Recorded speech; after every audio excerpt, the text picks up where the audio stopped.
ও হো হো হো, ও হো হো হো। বর্তমান বিশ্বের সবচেয়ে দ্রুতগামী যে প্যাসেসনিক বোম আফ্রিদি না, আবার বোম সুপারসনিক, এটা ঘন্টায় চলে 1300 কিলোমিটার বেগে। এটা দিয়েও যাওয়া যাবে না, কারণ কোনো প্যাসেঞ্জার বিমান দিয়ে এই যে মাধ্যাকর্ষণ শক্তি, এটাকে ডিঙানো যায় না। আমাদেরকে যেতে হবে রকেট দিয়ে। কোন রকেট দিয়ে যাব? যেই রকেট দিয়ে নীল আর্মস্ট্রং, এডউইন অলড্রিন আর মাইকেল কলিন্স 1969-এ চাঁদে নেমেছিল। ওই রকেটটার নাম হচ্ছে অ্যাপোলো 11। যারা যারা হাত তুলছেন একটু নামটা মুখস্থ রাখেন, অ্যাপোলো 11। তা না হলে আপনি ঘুরে আসলে লোকেরা জিজ্ঞেস করতে পারে কোন রকেটে গেছিলেন, তখন বলতে হবে না অ্যাপোলো 11-এ গেছিলাম। তো ঠিক আছে, যারা যারা হাত তুললেন তারা আর আমি এখন পৃথিবী থেকে সবচেয়ে কাছের যে তারাটা প্রক্সিমা সেন্ট্রাই তার নাম, ওইখানে পিকনিকে যাব। তো এই যে রকেটটা দিয়ে যাব অ্যাপোলো 11, এটা কত দ্রুত চলে এটা আগে শোনেন।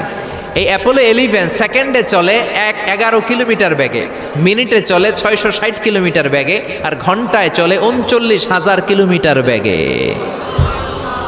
সুবহানাল্লাহ, মজা করে কইতে পারলেন না? 39,000 কিলোমিটার বেগে ঘন্টায় চলে। আচ্ছা, বাংলাদেশ থেকে আমেরিকা কত কিলো হবে? 8-10,000 কিলো। তার মানে এই রকেটটা দিয়ে বাংলাদেশ থেকে আমেরিকায় 1 ঘন্টায় 4 বার আসা যাওয়া করা যাবে। সুবহানাল্লাহ পড়েন। তো যারা যারা হাত তুলেছেন, আসেন আমরা এই রকেট দিয়ে পৃথিবীর সবচাইতে কাছের তারা প্রক্সিমা সেন্ট্রাইতে শীতকালের পিকনিকে যাব। কিন্তু যাবেন যে কত সময় লাগবে এটাও তো জানার দরকার আছে না নাই? যেই রকেটটা অ্যাপোলো 11 ঘন্টায় চলে কত হাজার কিলোমিটার বেগে? 39,000 কিলোমিটার বেগে। 39,000 কিলোমিটার বেগে ছোটে এরকম একটা রকেট দিয়ে যদি পৃথিবীর সবচেয়ে কাছের তারায় আমরা পৌঁছতে চাই, আমাদের 1,15,000 বছর লেগে যাবে। কেন ইমাজিন? আপনি কল্পনা করতে পারেন যে রকেটটা ঘন্টায় ছুটবে আপনাকে নিয়ে 39,000 কিলোমিটার বেগে, ওই রকেটটা দিয়ে পৃথিবীর সবচেয়ে কাছের যে তারাটা ওইটাতে পৌঁছতে আমাদের 1,15,000 বছর লেগে যাবে। তার মানে আল্লাহ যদি বলে যা আজারি কি আর করবি, তোর যখন এত শখ হয়েছে, যারা যারা হাত তুলছে তোরে আর ওদেরকে আমি 1,15,000 বছর হায়াত দিয়ে দিলাম। তা আমরা যদি যাইতে শুরু করি, বাকি যারা হাত তোলে নাই এরা মরে ভূত হয়ে যাবে। শুধু এরা না, এদের নাতিপুতিও মরে শেষ, আমাদের নাতিপুতিও শেষ। সবাই মরতে মরতে মরতে মরতে 6,000 প্রজন্ম, 6,000 জেনারেশন যখন মরে ভূত হয়ে যাবে, তখন আমাদের ওই তারার মধ্যে নামার সময় হবে। সুবহানাল্লাহ কইবেন না? গ্রিক সভ্যতার সময়কালে গ্রিকদের একটা সভ্যতা আছে, নাম শুনছেন না? গ্রিক সভ্যতা, মিশরীয় সভ্যতা, মেসোপটেমিয়াম সভ্যতা, ইনকা সভ্যতা, মহেঞ্জোদারো সভ্যতা, চিচেন ইৎজা সভ্যতা। তো এই যে গ্রিক সভ্যতার সময়কালে কেউ যদি এই প্রক্সিমা সেন্ট্রাইতে এই রকেটটা দিয়ে যাওয়া শুরু করত, তাহলে 2018 সালে তাদের পুরো সফরের মাত্র 4% কমপ্লিট হতো। 96% ট্যুর তখনও বাকি থেকে যেত। চিল্লায় পড়েন আল্লাহু আকবার। ওই আল্লাহ ডেকে বললেন, গোলাম ওয়ালাকাদ যায়্যানাস সামাআদ দুনিয়া বিমাসাবিহা ওয়া জাআলনাহা রুজুমান লিশ-শায়াতিন। এরকম বিশাল বিশাল তারকারাজি দিয়ে, তারা দিয়ে প্রথম আকাশটাকে আমি আল্লাহ সুশোভিত করে দিয়েছি। পড়েন সুবহানাল্লাহ। তো এরকম তারা কি মহাশূন্যে শুধু একটা আছে? কত হাজার আছে কেউ জানে না। চিল্লায় বলেন ঠিক কিনা?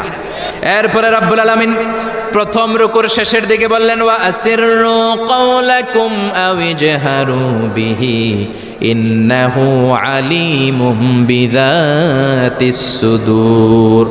ও গোলাম, তোমরা আস্তে কোনো কথা বলো, প্রকাশ্যে বলো কিংবা গোপনে বলো, কেউ শোনে না, শোনে কে? চিল্লায় বলেন, কেউ যেটা দেখে না দেখে কে? কেউ যেটা শোনে না শোনে কে? দুনিয়ার সবার চোখ আপনি ফাঁকি দিতে পারবেন, আমার আল্লাহর চোখ ফাঁকি দেয়া যাবে নাকি? আচ্ছা বলেন তো, পুলিশের চোখ ফাঁকি দেয়া যায় কি যায় না? র্যাবের চোখ, বিমানবন্দরে কাস্টমস অফিসারের চোখ, দুর্নীতি দমন কমিশনের অফিসারের চোখ, পরীক্ষার হলে ম্যাজিস্ট্রেটের চোখ, কিন্তু আমার আল্লাহর চোখ ফাঁকি দেয়া যায়? আপনি রাত্রিবেলা দরজা বন্ধ করে জানলা আটকে দিয়ে বাতি বন্ধ করে পাপ করেছেন, অন্যায় করেছেন, কেউ দেখে নাই, দেখেছে কে? এরপরে ওই আল্লাহ বললেন, আওয়ালাম ইয়ারাউ ইলা আত-তায়রি ফাওকাহুম সাফাতিন ওয়া ইয়াকবিদনা মা ইউমসিকুহুন্না ইল্লার রাহমান ইন্নাহু বিকুল্লি শাইইন বাসীর। আল্লাহ ডেকে বললেন, গোলাম ওরা কি পাখির দিকে তাকায় না? আওয়ালাম ইয়ারাউ ইলা আত-তায়র, ওরা কি পাখির দিকে নজর করে না? ফাওকাহুম সাফাতিন ওয়া ইয়াকবিদ, যেই পাখিগুলো ওদের মাথার উপর দিয়ে উড়ে বেড়ায়, যেই পাখিগুলো ওদের মাথার উপরে ডানাগুলো মেলে দেয়, আবার ডানাগুলো ঝাপটে জমিনের মধ্যে নেমে আসে, ওরা কি পাখির দিকে তাকায় না? কেউ যদি পাখি নিয়ে গবেষণা করে সে নাস্তিক হতে পারে। আপনি যদি পাখি নিয়ে রিসার্চ করেন আপনি নাস্তিক হতে পারবেন না। এজন্য আল্লাহ তাআলা পবিত্র আল কোরআন আল কারীমের অনেক জায়গায় পাখির কথা বললেন, পাখি দিয়ে আল্লাহ দৃষ্টান্ত দিলেন। সুলাইমান আলাইহিস সালামকে আল্লাহ তাআলা একটা স্পেশাল পাখি দিলেন, ওটার নাম হচ্ছে হুদহুদ। 1000 মিটার উপর থেকেও তার এই পাখির চোখে মেগাপিক্সেল এত বেশি ছিল, জমিনের দিকে নজর করেই জমিনের কত ফুট নিচে মিষ্টি পানি আছে এই পানির সন্ধান সে সুলাইমান নবীকে দিয়ে দিত। সুবহানাল্লাহ পড়েন। কত কিসিমের, কত ধরনের, কত রং বেরঙের পাখি যে আল্লাহ পৃথিবীতে বানিয়েছেন তার কোনো ইয়ত্তা নেই। হামিং বার্ড নামে একটা পাখি আছে, নর্থ আমেরিকাতে পাওয়া যায়, পৃথিবীর সবচেয়ে ছোট্ট সাইজের পাখি। এটা যখন প্রাপ্ত বয়সে পৌঁছে এই পাখিটার সাইজ হয় মাত্র 3 ইঞ্চি। কয় ইঞ্চি? পৃথিবীর সব পাখি সামনের দিকে উড়ে, আর এই হামিং বার্ড সামনেও যেমনি উড়ে পিছনের দিকে উঠতে পারে। সুবহানাল্লাহ কইলেন না? এই পাখিটা প্রতি সেকেন্ডে তার পাখা ঝাপটায় 80 বার। কয়বার? আমি আপনি আমাদের হাতগুলো 1 সেকেন্ডে ঝাপটাতে পারবো কয়বার? 4 বার, সবচেয়ে বেশি হলে 5 বার। আর এই পাখিটা প্রতি সেকেন্ডে তার ডানা ঝাপটায় 80 বার। চিল্লায় এখন সুবহানাল্লাহ। আলপিন সুইফট নামে একটা পাখি আছে, সাউথ ইউরোপের আল্পস পর্বতমালার পাশে এই পাখিগুলো পাওয়া যায়। গোটা বিশ্বে এটাকে সুইফট বার্ড বলে, সুইফট বার্ড। এই সুইফট বার্ড একবার শূন্যে উড়াল দেওয়া শুরু করলে 8 মাস উড়ন্ত অবস্থায় থাকতে পারে। আবার কোনো প্রয়োজনে পৃথিবীতে নেমে আসে, আবার উড়াল দিলে আবার 8 মাস, আবার নেমে আসে, আবার উড়াল দিলে আবার 8 মাস। সুবহানাল্লাহ পড়েন। হোমা বার্ড নামে একটা পাখি আছে, যেই পাখিটা উড়ন্ত অবস্থায় ডিম পেড়ে দেয়, আর ওই ডিম জমিনে পড়ার আগেই উড়ন্ত অবস্থায় শূন্যে থাকতে ওই ডিম ফুটে বাচ্চা বেরোয়, ওই বাচ্চাও আবার শূন্যে উঠতে শুরু করে দেয়। এজন্য রব্বুল আলামিন বলেন, আওয়ালাম ইয়ারাউ ইলা আত-তায়রি ফাওকাহুম সাফাতিন ওয়া ইয়াকবিদ মা ইউমসিকুহুন্না ইল্লার রাহমান ইন্নাহু বিকুল্লি শাইইন বাসীর। নাস্তিকগুলো কি পাখির দিকে নজর করে তাকায় না? কেমন করে তাদের উপর দিয়ে পাখাগুলো মেলে দিয়ে তারা উড়ে বেড়ায়। সাফাতিন ওয়া ইয়াকবিদনা, পাখাগুলো ডানাগুলো মেলে দেয়, আবার ডানা ঝাপটায়। এই পাখিগুলোকে শূন্যে কেউ ধরে রাখে নাই, ধরে রেখেছে একজন, তিনি হলেন আমার আল্লাহ। তিনি কে? এই যে পাখিগুলো শূন্যে উড়ন্ত অবস্থায় থাকতে পারে, ওদেরকে শূন্যে উড়ন্ত অবস্থায় রাখলো কে? জোরে বলেন কে? ছোট্ট হাঁসের বাচ্চা পৃথিবীতে আসার সাথে সাথেই কেমন করে পানিতে সাঁতার কাটে। কে এই হাঁসের বাচ্চারা শিখালো যে তোর ডানা ঝাপটাতে হবে, পা নাড়াতে হবে? শিখালো কে? গাভীর পেট থেকে বাছুর বের হয়েই গাভীর ওলানের মধ্যে ঢু মারে। কে ওরে শিখালো ওই জায়গায় ঢু দে, ওইখানে ঢু মারলেই তোর রিজিক বেরোবে? কে শিখালো? সুবহানাল্লাহ কইতে মন চায় না? এজন্য আল্লাহ বললেন, ওরা কি পাখির দিকে তাকায় না? পাখির দিকে তাকালে তো পৃথিবীর কোনো মানুষ নাস্তিক থাকতে পারে না। পাখিকে আরবিতে কি বলে বলেন তো দেখি? হ্যাঁ, কি? তয়ের। হ্যাঁ, তয়ের। আর বিমানকে আরবিতে কি বলে কে জানেন? তয়ের, তয়রান, তয়ের একই জিনিস। বিমান আরবিও যা, পাখি আরবিও তা। Birds and aeroplane maintain the same flying mechanism while flying.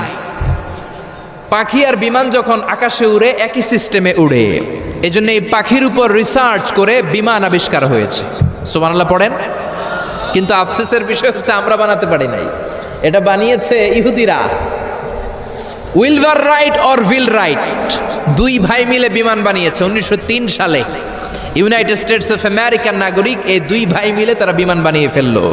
আমরা বানাতে পারি নাই। আমরা আছি মদ আর নারী নিয়ে, আমরা আছি হিন্দি সিনেমা নিয়ে, আমরা আছি মারামারি নিয়ে, আমরা আছি কাফের ফতুয়া দেয়া নিয়ে, আমরা আছি তর্কাতর্কি নিয়ে, জি বাংলা নিয়ে, স্টার জলসা নিয়ে, কিরণমালা নিয়ে। চিল্লায় বলেন ঠিক কিনা? স্টাহার জলসা হায়ারে জিহি বাংলা, নষ্ট করলো হয়ে আমার সোনার বাংলা। স্টাহার জলসা হায়ারে জিহি বাংলা, নষ্ট করলো হয়ে আমার সোনার বাংলা। ঠিক কিনা? কেমন করে পরকিয়া করতে হবে, শাশুড়ি বউয়ের মধ্যে কেমন করে কুটনামি লাগাতে হবে, এগুলো ট্রেনিং জি বাংলা, স্টার জলসা, হিন্দি সিনেমার ভেতরে আছে না নাই?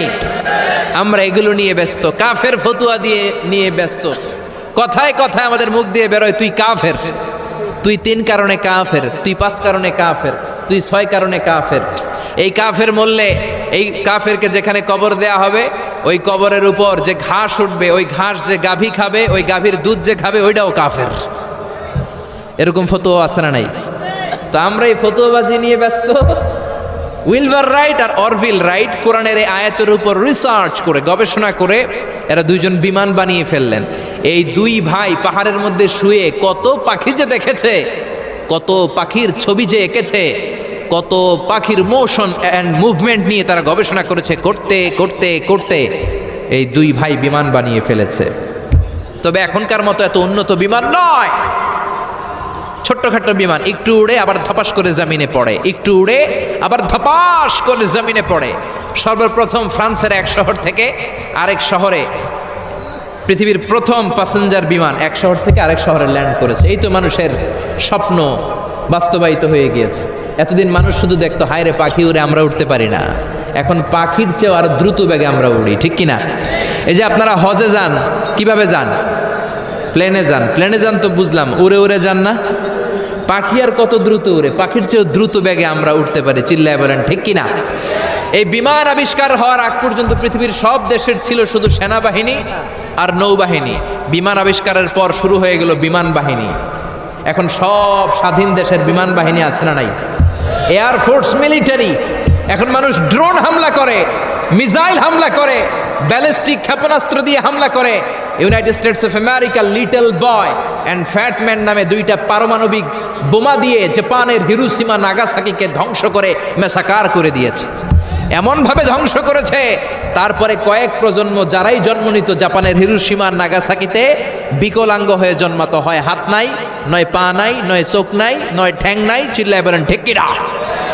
এজন্য আল্লাহ বললেন, গোলাম আওয়ালাম ইয়ারাউ ইলাত তাইরি ফাওকাহুম সাফাতিন ওয়া ইয়াকবিদ মা ইউমসিকুহুন্না ইল্লার রহমান ইন্নাহু বিকুল্লি শাইইন বাসীর। এই পৃথিবীর স্বঘোষিত নাস্তিকগুলা কি পাখির দিকে নজর করে তাকায় না? পাখি নিয়ে কোনো নাস্তিক যদি গবেষণা করে, ওই নাস্তিক আর নাস্তিক থাকতে পারে না। ওরে নাস্তিক থেকে আস্তিক বানায়া দিবে কে?